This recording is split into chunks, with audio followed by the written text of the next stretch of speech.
जो एप्स्टीन के जिक्र मेल्स के मोदी जी के कई घनिष्ठ लोगों के उसमें आते हैं, उस पर भी हम चर्चा बाद में करेंगे। लेकिन जो शक की सुई है, अब वो शक की सुई नहीं रही।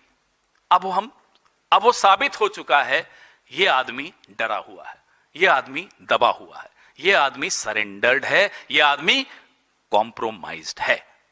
ये डील, जिसको ये डील कह रहे हैं, ये डील आने वाले दिनों में आपको पता चलेगा किस किस क्षेत्र में, किस किस सेक्टर में हमको क्या क्या नुकसान देकर जा रही है।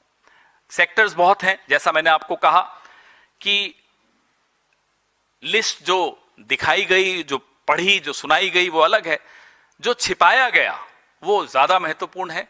हम उम्मीद करते हैं कि आप लगातार रोज किसानों के हित के सवाल, इस देश के जो लघु उद्योग हैं उनके हित के सवाल पूछ के जवाब अमेरिका से नहीं, जवाब पीयूष गोयल से। आज मैं सुन रहा था अपने साथियों में से कोई उनको रशियन ऑयल के विषय में पूछा, तो बोले साहब वो मैं नहीं बताऊंगा, वो फॉरेन मिनिस्टर बताएंगे।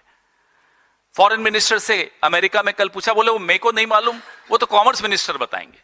ये इस सरकार की हालत है। और बीच में डोवल जी कूद जाते हैं, यार मैंने जाके धमका दिया अमेरिका को, मैं नहीं झुकूंगा। और डोवल जी कूदते हैं श्रेय लेने के लिए एक ऐसी डील का जिसका श्रेय किसी को नहीं लेना चाहिए। फिर एमईए क्लैरिफिकेशन देता है कि नहीं डोवल जी का कुछ गलत खबर है, वो नहीं गए, उन्होंने नहीं धमकाया। ये है इस सरकार की हालत। कॉमर्स मिनिस्टर कहते हैं विदेश मंत्री से पूछो, विदेश मंत्री कहते हैं कॉमर्स मिनिस्टर से पूछो, डोवल जी कहते हैं मुझसे पूछो, मैंने धमकाया था।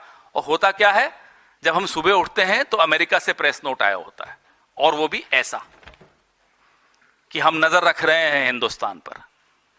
ये डील इस देश के साथ, इस देश के करोड़ों लोगों के साथ, इस देश की एक समृद्ध विरासत है, विदेश नीति की एक विरासत है, उसके साथ एक बहुत बड़ा विश्वासघात है।